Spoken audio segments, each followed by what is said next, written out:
The National Bureau of Statistics has reported an increase in Nigeria's headline inflation rate to 29.90% in January 2024, compared to 28.92% in December 2023. Hi, welcome to What's Happening. These are the top 10 stories. At number 1, the federal government announced on Thursday, February 15th, that it is contemplating the implementation of a state police system to tackle the escalating insecurity nationwide. Minister of Information and National Orientation Mohammed Idris revealed this during a press briefing at the State House following a meeting between President Bola Tinubu and several governors. The meeting, which included Governors Caleb Mutfwang, Plateau State, Uba Sani, Kaduna State, and Sheriff Oborevwori, Delta State, also addressed the country's food situation. Idris mentioned that a committee had been established to consolidate the outcomes of the meeting.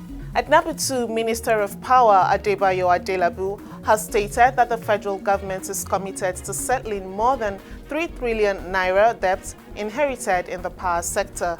Speaking in Abuja, he highlighted that the debt includes 1.3 trillion naira owed to power generating companies, GenCos, and a legacy debt of $1.3 billion to gas suppliers, totaling over 3 trillion naira. Adelabu also mentioned the challenges facing the electricity supply chain, including inadequate gas supplies, aging generation machinery, and inadequate power evacuation capacity. He stressed the need for increased investments in infrastructure improvements and capacity expansion to stabilize the sector. At number 3, the federal government says it has discontinued the Treasonable felony case against Omoyele Sowore, publisher of Sahara Reporters, and his co-defendant Olawale Bakare. This decision was revealed in a document by the Attorney General of the Federation and Minister of Justice, Lateef Fagbemi, addressed to the Federal High Court in Abuja.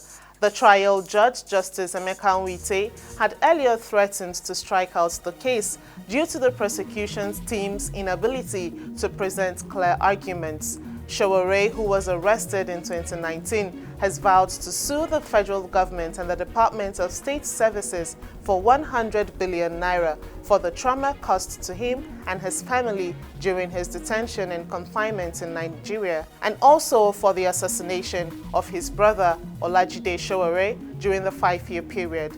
At number 4, the Academic Staff Union of Universities, ASUU, has expressed strong opposition to the proposed education loan scheme, stating that it will keep students in permanent debt. After its National Executive Council meeting at the Niger Delta University, Bayelsa State, ASUU highlighted the failed promises of the APC government in addressing issues that led to the nationwide strike of February to October 2022.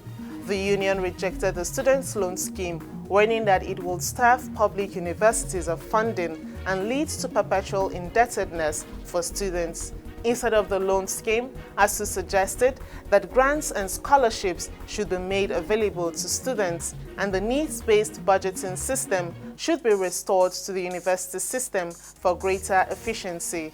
At number 5, Chairman of the Federal Inland Revenue Service, Zacchaeus Adedeji, has voiced opposition to the 2.59 trillion naira tax credit scheme for road construction initiated by the former President Muhammadu Buhari administration. He criticized the scheme during a meeting in Abuja, labeling it as unlawful and calling for its discontinuation.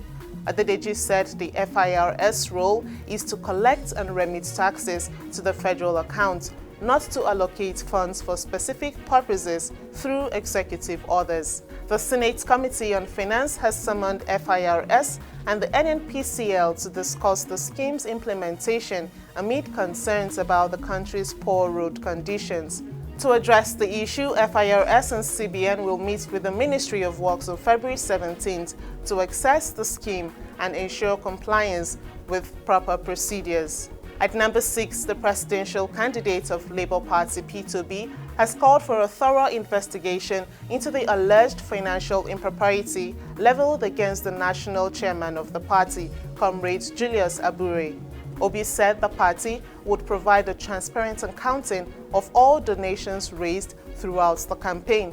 He said this on Thursday during a press conference in Abuja amid a new controversy rocking the party over sales of funds and other fundraising efforts for the last general elections.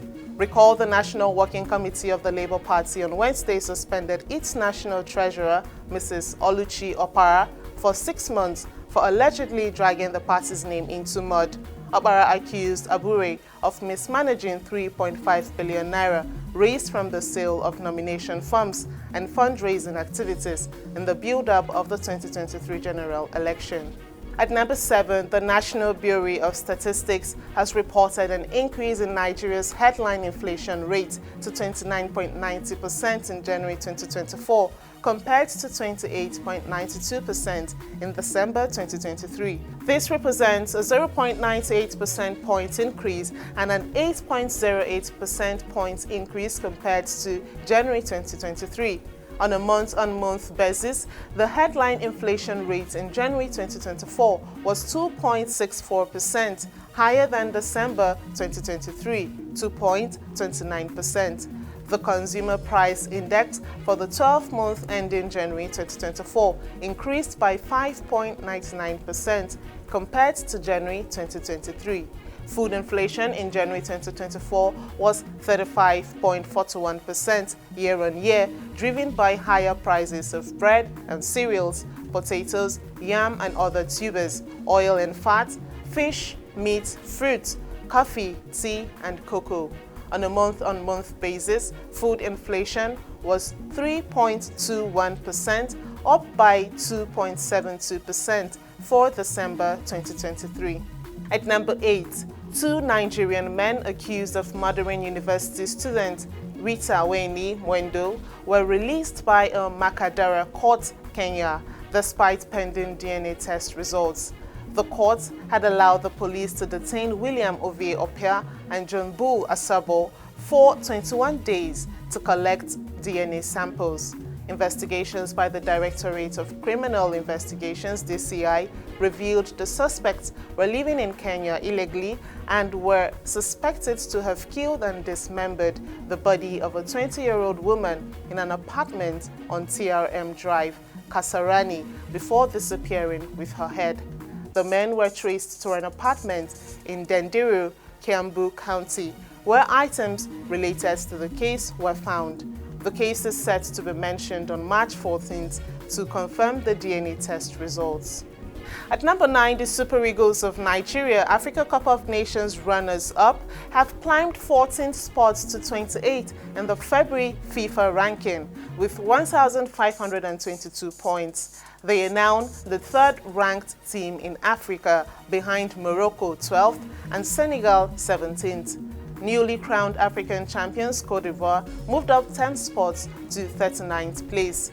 South Africa, the tournament's second runners-up, climbed 8 spots to 58th, while Tajikistan entered the top 100 for the first time at 99th. Finally, at number 10, Australia's parliament has overwhelmingly voted with an 86-42 majority in favor of a motion urging the US and UK to release Julian Assange, the Australian citizen facing US extradition. Assange, currently detained in London's Belmarsh prison, is set to appear before the UK's High Court for his final appeal against extradition next week. The WikiLeaks founder is wanted in the US on espionage charges, carrying a potential sentence of up to 175 years.